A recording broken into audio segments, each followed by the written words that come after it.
Hi, it's Eric from Real World Readiness. Today we're going to talk about vehicle readiness and vehicle preparation. You've got your vehicle with you most of the time when you're away from home. Let's talk about some things that will be helpful to have in there and some things you can do to make sure your vehicle won't let you down when you're counting on it. What we'll do for this video is I'll go through and I'll show you what I've got in my vehicle at all times. Now, I'm not talking about your go bag. I'm not talking about your get home bag. Those are separate things that you carry with you from place to place.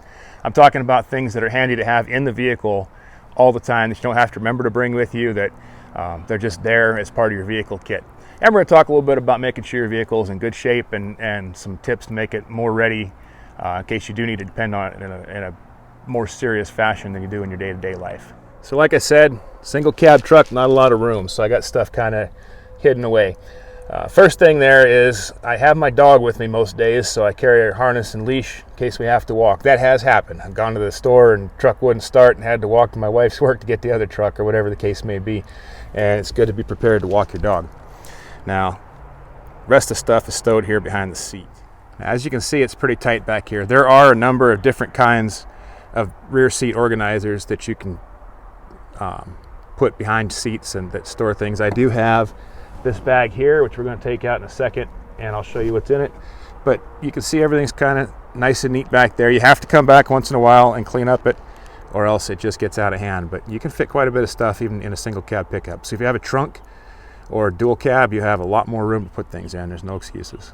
All right, let's get this stuff out. I'll show you later. So this is all the things that were back behind my seat.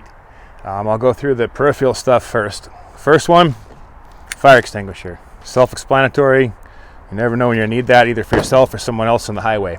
Now, I spend a lot of time in my truck going up mountain roads, doing firewood cutting, hiking, things like that. So I do have a little bit of survival type stuff in here that you may or may not need, but I always like to have a way to do water. I always want to have water, so I carry a Grail bottle in here. I've talked about these before, my favorite purifiers, but a way to purify water. That's always in the truck, so if I need to make water stuck in the woods, I can do it. First aid kit.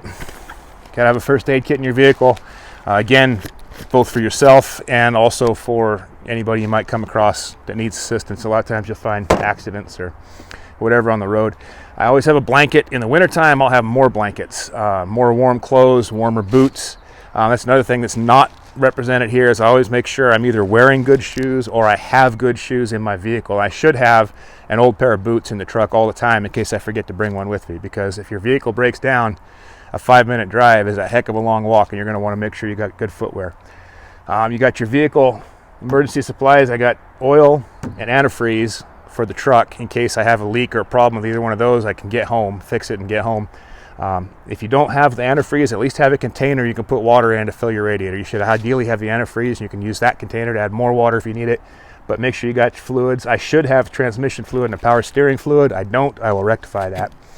I carry a tarp back there. Again, it's got a lot of uses. You can keep you out of the rain if you're working on the vehicle, or if you're stuck in the woods, there's shelter right there for you. Carry my binoculars just because I like to look at things. And then I have my bag, my back seat bag. Now, like I said, there's a lot of different styles of bags that go in the back of this car seat. This one's been okay. I'm kind of keeping my eye out for something better, but it'll work for now. But it carries a lot of things, fairly well organized. The front panel, and this panel I can access without taking it out from behind the seat. I've got fire starters and a lighter, my tow trailer, adapter just because it's handy to have. I got a roadside vest so I don't get run over changing a tire, and the straps that go with the bag. I also have my tow straps here, mostly because tow straps get wild behind the seat, and I just like to have them nice and contained where I can get at them.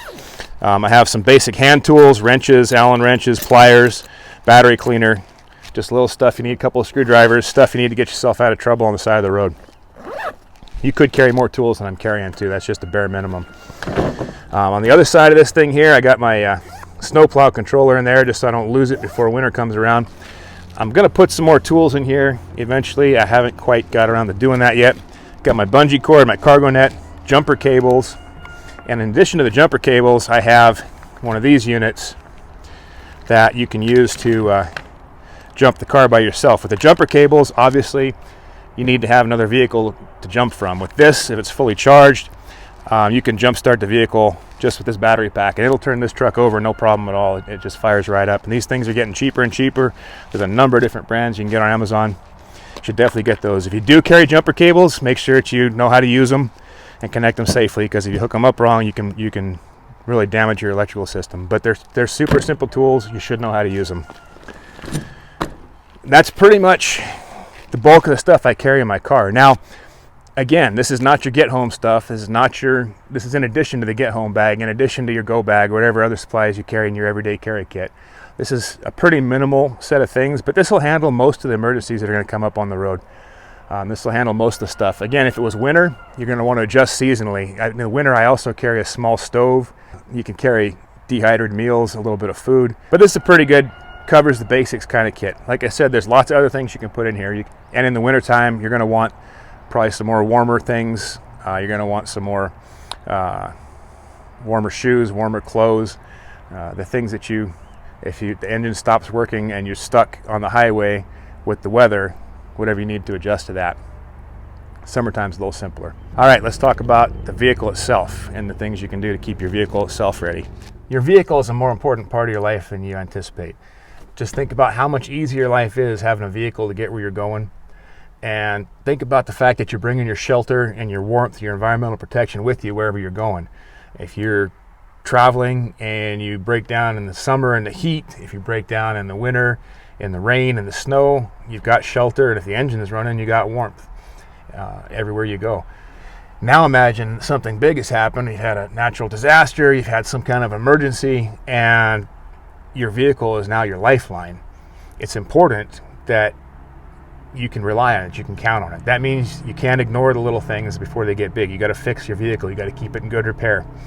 Another thing that's very important that people don't really do is keep fuel in your tank. A lot of times after a disaster, fuel is hard to come by, if not impossible. What I recommend you do is treat your fuel as if half a tank is empty. So when you're at half your fuel, go fill it up again. It's not going to cost you anymore. It feels like it does because you're buying gas more often, but it doesn't. It's the same amount of money. You're buying the same amount of gasoline.